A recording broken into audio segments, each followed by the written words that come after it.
I'm not coming. Okay. Hi, guys. My name is Aditya. You can call me Adi. You don't have to call me here. But I'm from Pith Network.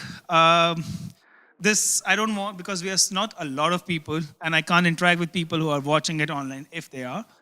So I will be more interactive so that my job here is that at least 2, 4, 6, 7, 8, and she knows it. So 9 people knows about Pith very well. And if you guys if want to build it, you will build it correctly. That's all I want. So my job is to teach 9 of you guys and I want to do it right. So this will be more of interactive session. If you want to and if you feel shy, you can tell me I don't want to talk. Okay. Anybody knows about Pith? Basic. Any words that you can say, you don't need it. Any words that you can say about Pith that you know. Just shout it. Perfect. Oracle, yeah. So we are Oracle. Oracle means we get data from outside of the chain world or a small world and get it into Web3 world. But we only deal with market data. What's market data? It's like prices, crypto prices, stock prices, commodities, equities, meme coins, forex, those kind of market data, we bring it. Simple. And yeah, if you have any questions, just say it. Don't you have to raise hands. Just say it. Disturb me. I'm okay with that. You can ask us, but you can't do it permissionlessly by yourself because we don't want to give any data out there because everybody can use all the data. He asked that can we bring any data from ourselves, to which I answered, you cannot do it by yourself. We have some trusted sources, we call them publishers, and we want more, so like, we want to have a data which everybody can trust. Okay, simple? Well, go ahead. How is it different from any other oracles? That's the thing. And one thing, the question he asked, can we bring our own data? We have some specific publishers who are like, we source it from their first party publisher. They're not CoinGecko, CoinMarketCap aggregators. It's the people who are actually generating the data. That's where you get that. That's one thing. But as an engineer nowadays in Hackathon, you won't care about that. You want good data. And how's it different? We can send data every 400 millisecond. Every 400 millisecond. Yes, millisecond. So the reason is if you want to build like a perpetual future option or any fast trading application on chain, you don't need 10 minutes all Ethereum data. You need the data right now, real time. And that's what we do. That's the big thing. And how is it different? Now, this is something I want to spend more time on rather than actual code because you guys know how to code, that's why you're here. But you want to understand how this works. We have 4 new guys here. Sorry, I pick on people in the workshop and make them uncomfortable, but that's how people learn. Okay? What's the difference? We have other oracles which I can't name because of legal issues, but we have other oracles out there and how they work, and we have our own pull architecture. The difference is between a push and pull architecture is you as a user, you go to a blockchain, and you say, tell me any data. Yes. Yeah, better. USDC, we know that. $1. Price of ETH. Okay. How would you ask them?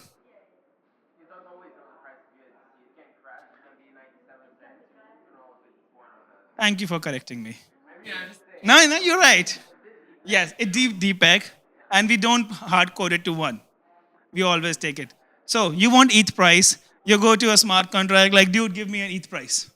And how does that data come on the chain? Can anybody guess?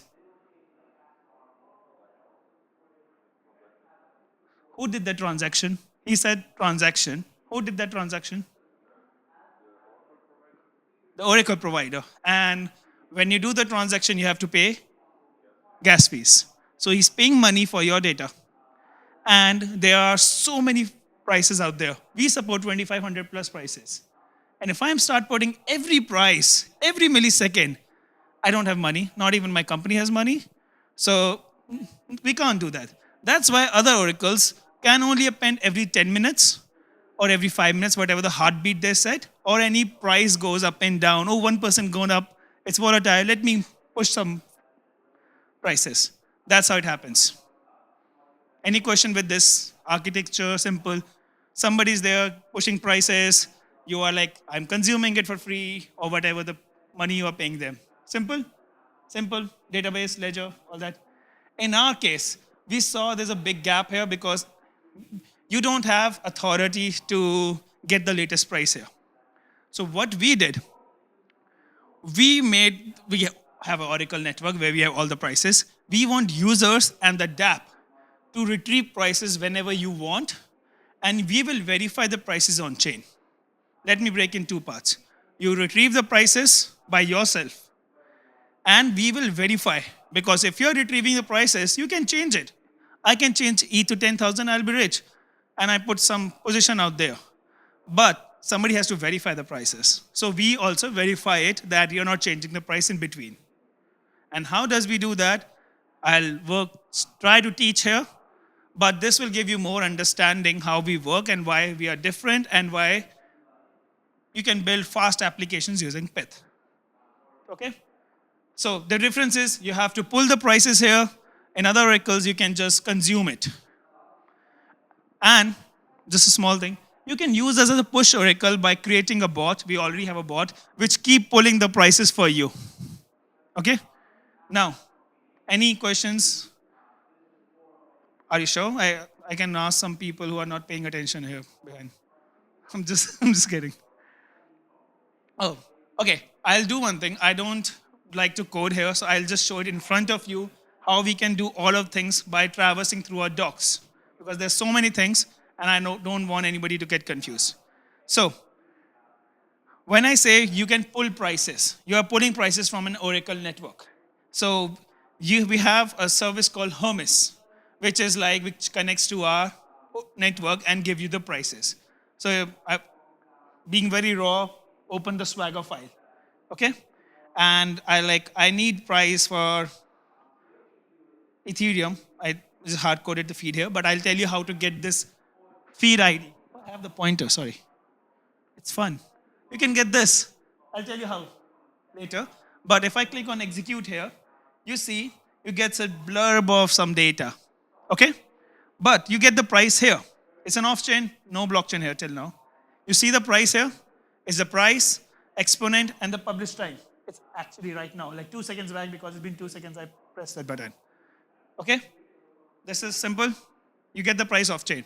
Now you pull the price.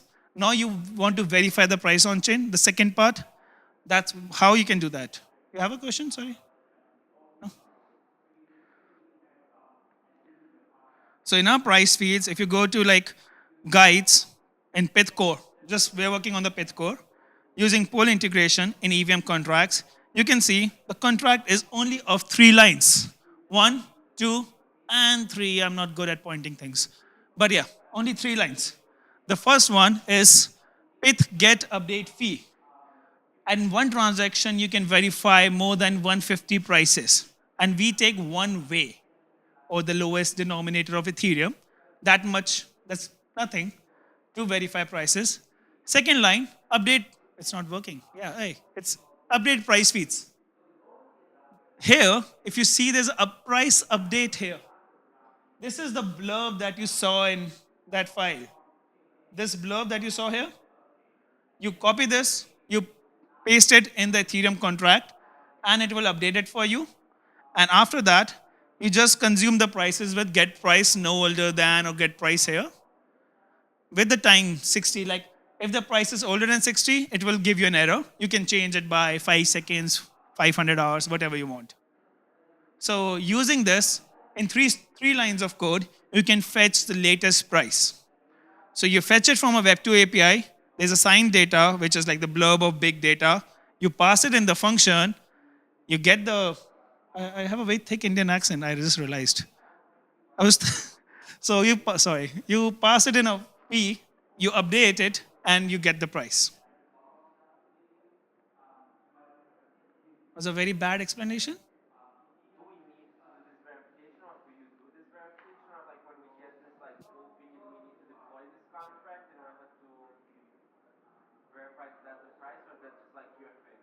So we already have the contract which will verify for you. You just have to. Okay, sorry, I forgot that. He asked that do we have to write this contract by ourselves or do we really need to verify every time? Am I right? So if you want the latest price, you need to fetch the latest price and you need to verify it. You just have to call pith update price feeds and this will call our contract on that chain, on whichever chain you're building on, and it will verify it for you. So you don't have to write just 3 lines. If you're using any other Oracle or any tool out there, you have to call their contract. Even you have to do a swap and Uniswap, you have to do Uniswap B2 dot swap and do that. Same thing.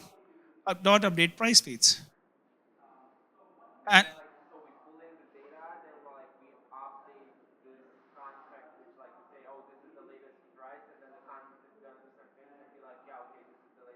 so what it does, it like if it fails, the price was not updated, or like it doesn't need to be updated.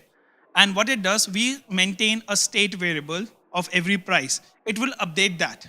So suppose you update the price, and then she comes and like, I want to use the same price, and she doesn't have need to update it because it's already been updated. But if she wants, he updated 5 seconds back, but I need it right now, then she has to do it again. Okay? Yes. So if yes, he asked that what will happen if you do the just last line and not do all of that. So in the last line, if you see the second argument is 60 seconds. If anybody updated that price in past 60 seconds, you'll get the price. Free, yes. If nobody did it, it will give you a stale price error. So if you get an error, we have a page in the docs of troubleshooting the errors, and you can see what does the error mean. And you can see it was a stale price. That means you have to just update the price. And to learn, I have set no, not I personally, but we have set a rule in this ETH Global Bounty that I want everybody to update the price. Once, just put these 3 lines and call Hermes and use it. That will make you qualified. If you're using directly or using, a lot of people, what they do, they just call Hermes and use it on front end. Hey, I done paid. No, we're not giving prices for that. So you have to do this. Remember that this is kind of, I've written in bold on ETH Global website. You have to call Hermes, update it, please. Because we get so many submissions and they don't do the right job. Even though the projects are amazing, but they don't read.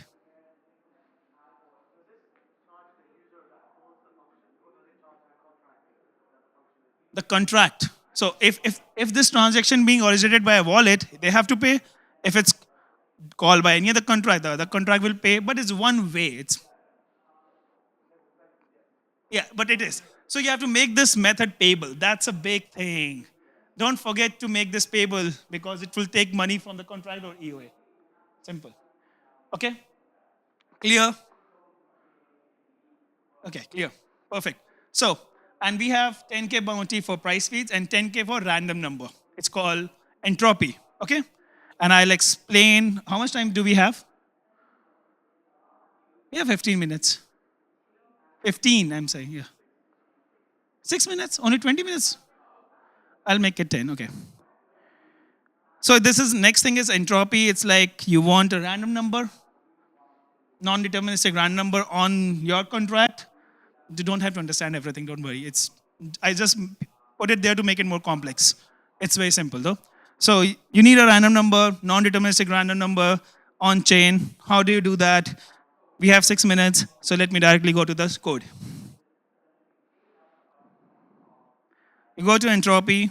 Always go to the guides. Tutorials are a bit long. You guys are smart. You're good with guides.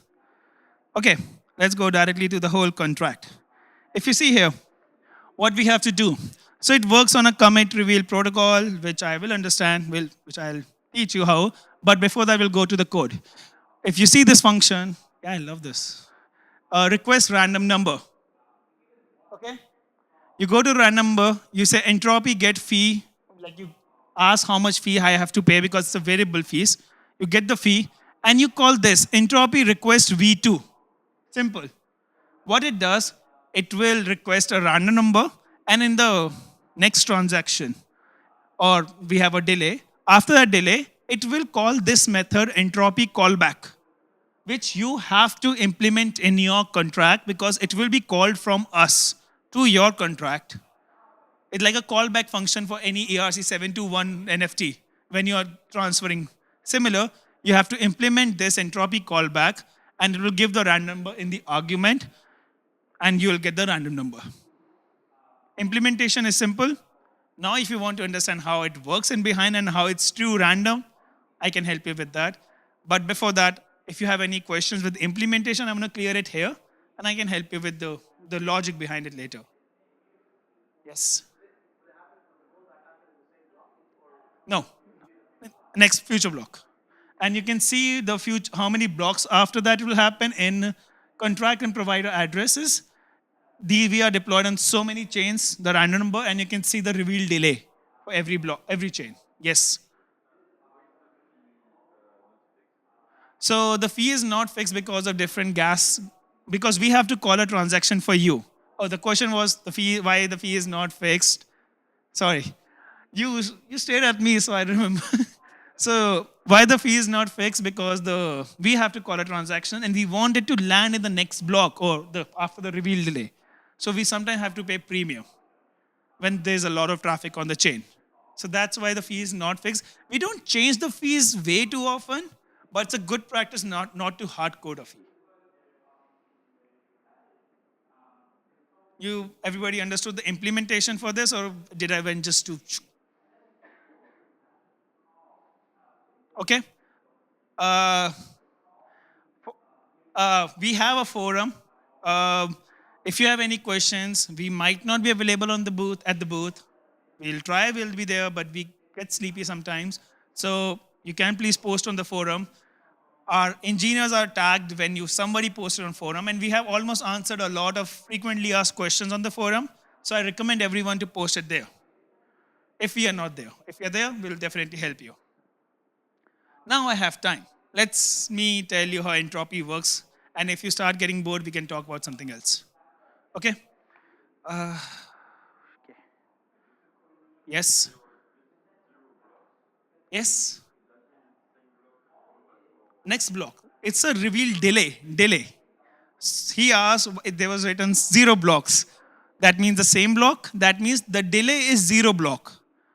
So there's no gap in the next block you'll get. If the reveal delay is 1 block, so 1 block, you leave 1 block and then you'll get the call back.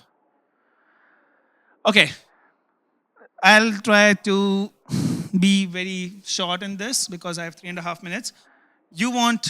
I've already talked with you. You want a random number, okay? And you ask me, give me a random number. And I'm Pith. And what I will do is I'll ask you, just have one random number of yours, okay? And I have my random number of mine. Note it down in a copy somewhere, paper, and keep it somewhere. You just give me the hash of it. And I'll also hash it. And you will send me the hash. You will put it on a blockchain. This is my hash. And the same block, I'll put my hash on the blockchain. So nobody can change that if it's on the blockchain. Okay? Now, we will reveal our random numbers to each other. And then you can see, we're using the same hash function, that whatever the random number I said, the hash is same. And I can do the same. So we build a trust here. And the final random number would be the hash of the both hashes. Let me repeat. The final random number would be hash of the both hashes. So how does this happen?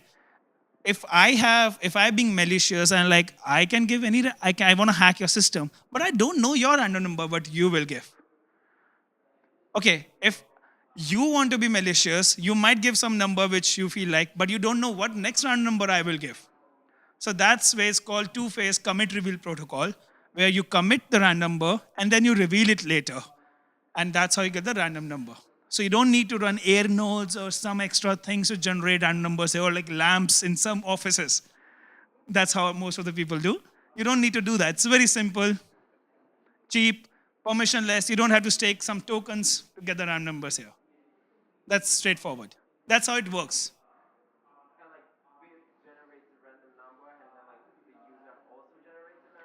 Yes, it used to be like that, and it is right now like that, but A lot of people don't want to put that run number and generate it. So we do it for you on the contract side. But if you don't want to do that, if you don't trust our contract, if you see we have this, what is that? Set custom gas limits. Yeah, you can add your own random number while you're calling request v2. It's yes, request call. Thank you. So if you see this is one request v2, you call it, you get the random number. Since so you saw the entropy callback method you have to write, it can have a very complex logic, and we have a default gas. But if you want that, we want to run your big complex logic, you can increase the gas limit by sending the specific gas limit, so the fees will be increased. And yeah, you can put your own user randomness to increase more security if you want to, but it's already secure. It's just before we wanted everyone to put their run number, but it was not a great developer experience, so we do it for you guys. We have a booth. I'll be outside after this workshop. There are a lot of things that I covered here. Take your time, read it. If you can't understand, I'm there. Nidhi, another DevRel here, she will explain you everything. She has a lot of videos. She have explained everything in detail, and she does a very better explanation than me, so you can watch those videos as well. And yeah, I have one small thing. Where's my slides? So one thing we have done here, we are doing a very small kind of a giveaway kind of a thing. It's exclusive. Don't share it with every hackers out there. You guys are here, so I want to make it exclusive. So we have launched a new product. And what's the new product is, you can get prices every millisecond, real-time prices. And we are selling it for 10K a month right now to institutions out there. Since you guys are engineers, we want to get more feedback and we want to see some cool projects to be built. So as soon as you go to this link, there's a form which will ask name and email ID. That's it. You fill it, you'll get an API key with a lot of links. And you can use it for a month for free of cost. I'm not taking 10K from you guys. And build anything. If you don't want to build anything, don't do it. If you build anything, share it with us. If you want to build a bigger project, you want more help in that, technical or long-term help, we're ready to do that. We just want more feedback from you guys. How does this product look like and everything. And actually, we're selling for 10K. I'm not kidding. So even I'm surprised that we are giving this away. And that's it. Thank you. This is the link for the forum, but this is already is in the ETHGlobal website. Yeah, that's it.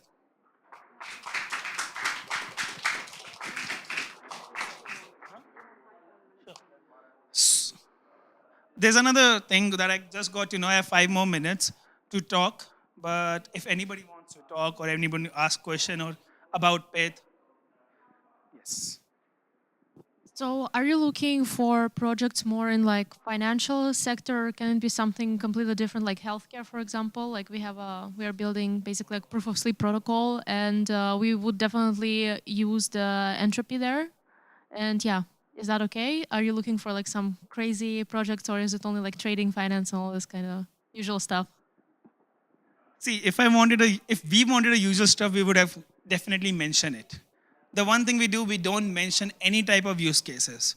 We want to be surprised.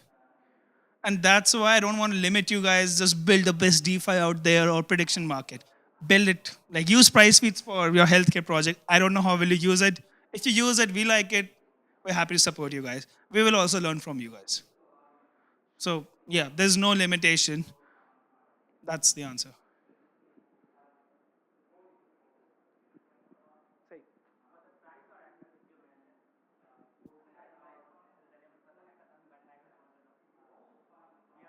No, you might have a big question. Take the mic. I don't want to repeat.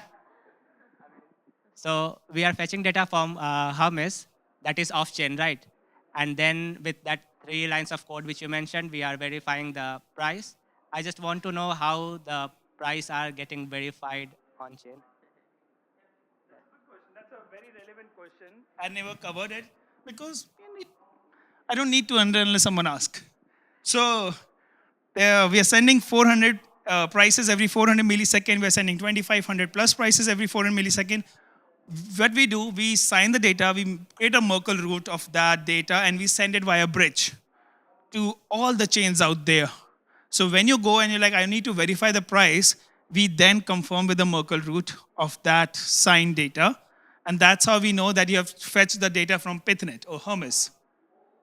That's how we do it. So it's basically I am not sending the whole price, only the prices that you need to verify, then we fetch it. Oh, what's your name? Sorry. Manish sends some prices. Is it right or wrong? Then I go and I like, oh yeah, it's right. That's how we verify. So it's on need to know basis kind of a thing. That's why we don't overload any of the chains out there. We don't overload us, and that's why we can scale so quickly on every chain. So you don't need to, have different price feed contracts on every chain. There's only one contract, Pith contract. We have like price feed IDs that you can get. This is a page. If you go in the Pith core price feed IDs, you can search for. Okay, there's a page. It's not working here.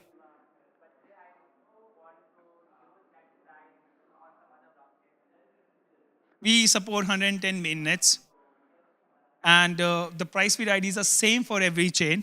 So you can go there and you can update the price. So if you update the price on base chain, that doesn't mean it will be updated on Polygon. You have to update there. Basic. No, no.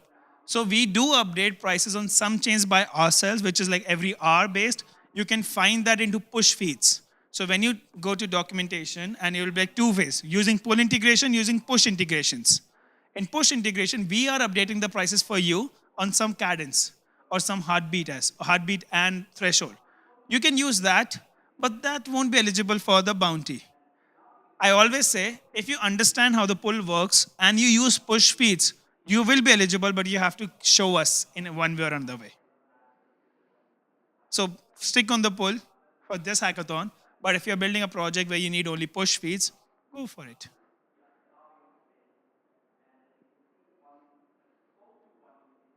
Okay. All good?